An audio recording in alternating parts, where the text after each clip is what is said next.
আসসালামু আলাইকুম everyone, welcome back to my channel. আশা করি সবাই ভালো আছেন, সুস্থ আছেন। আমি আল্লাহর রহমতে ভালো আছি, সুস্থ আছি। তো আপনাদের জন্য আজকে ইকরামনির প্রথম কুরবানির ঈদ ব্লগ নিয়ে হাজির হলাম। তো এটা ছিল 4 রাতের ভিডিও। আমরা রাতে বাবুকে ঘুম পাড়িয়ে মেহেদি দিতে বসলাম। আসলে আমি খুব একটা মেহেদি হাতে পড়ি না। এই মেহেদি দুইটা ছিল আমার প্রায় 2 বছর আগের মেহেদি। তো ভাবলাম একটুখানি ট্রাই করি। তো একটা খোলা হয়েছে আর একটা ইনটেকই রয়ে গেল, আবার কখনো সময় পেলে দেওয়া হবে। আমি দেওয়ার পর দেখলাম বাবু এখনও ঘুম থেকে ওঠেনি, তাই আম্মুকেও একটু দিয়ে দিলাম। তো তারপর আব্বু বাজারে গিয়েছিল, এখানে বাজার থেকে দই মিষ্টি নিয়ে এসেছে, আর এটা অলরেডি আমরা খাওয়া শুরু করেছি। এটা ছিল টক দই, আর কিছু ফলমূলও নিয়ে এসেছিল। এখানে ছিল আপেল, মালটা, তারপর কলা, আম,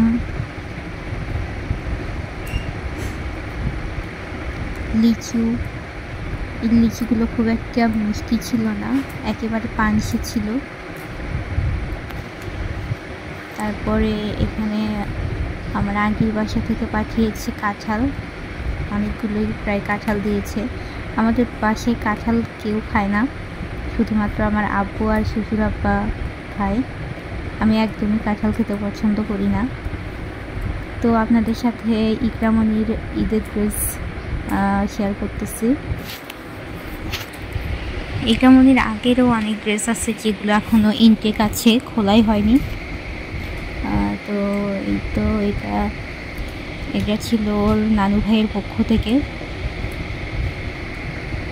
আর এগুলো তো ঢাকায় গিয়ে আড়ং থেকে কেনা হয়েছিল, আপনাদের সাথে শেয়ার করা হয় নাই। ওর অনেক ড্রেস আছে যেগুলো পরাই হয়নি, তাই খুব বেশি ড্রেস আর কিনতে চাচ্ছি না। এই 2টা ড্রেসই নেওয়া হয়েছে আড়ং থেকে। তো এই ড্রেসটা আমার খুব পছন্দ হয়েছিল।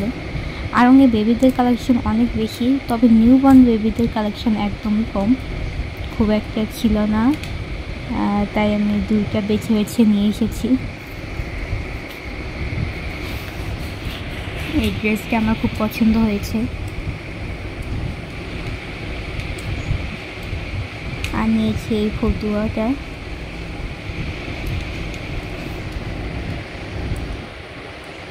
এখন গরমের সময় এই আরামদায়ক ড্রেসগুলো কাজে লাগবে। খুব বেশি গর্জিয়াস ড্রেস পরানো যাবে না। আর ঈদের দিন প্রচুর গরম ছিল, ওকে আমি ড্রেস পরাতেই পারিনি। আর এই জুতাটা আমি নিয়েছিলাম। অনেক জুতা দেখেছি, তবে একটাও চোখে লাগছিল না। শেষে এইটা একটু চোখে লাগলো, তাই নিয়ে নিলাম। এটা ছিল আব্বুর ঈদের পাঞ্জাবি। আব্বু প্রত্যেক ঈদেই একটা করে পাঞ্জাবি নেয়। এটা ছিল আতর, আর আমি নিয়েছিলাম একটা মাস্কারা। ঈদে তেমন শপিং করা হয় নাই। আর তারপরের দিন সকালবেলা বাবুকে ফ্রেশ করিয়ে দিলাম, ও আবারও ঘুমিয়েছে, ভোরবেলায় ঘুমিয়েছে। তারপর আমি পায়েস প্রিপারেশন করে নিলাম। আম্মু অলরেডি রান্না করে ফেলেছে। তারপর সেমাইও ডেকোরেশন করে নিলাম।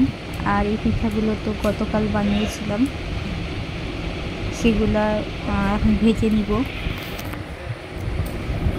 আর আম্মু এখানে মুরগির মাংস রান্না করছে সকালবেলা খাওয়ার জন্য।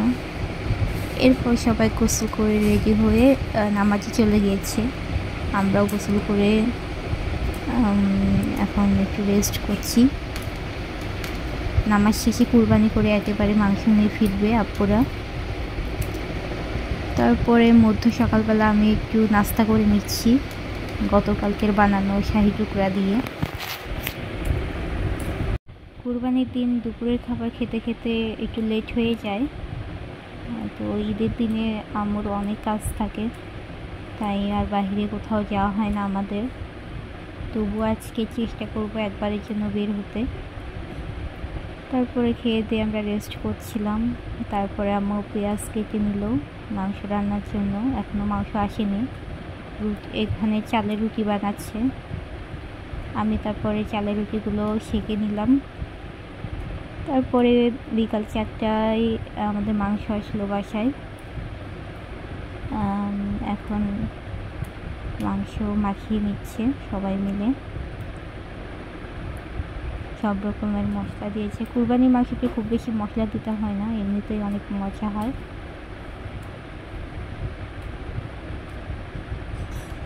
ইকরার বাবা মাংস খুব ভালোভাবে মাখিয়ে নিচ্ছে।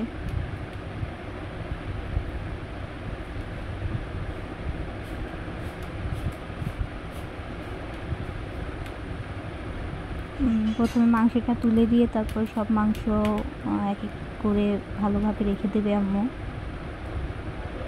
এখানে কালো ভুনা করে নিচ্ছি একটু মাংস, তো আমার কালো ভুনা হয়ে গিয়েছে।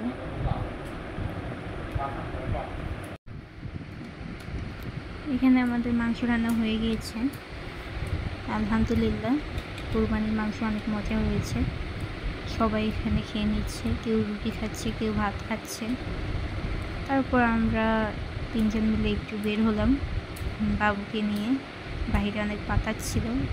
এই ছিল আজকের ঈদ ব্লগ। ভালো থাকবেন, আল্লাহ হাফেজ।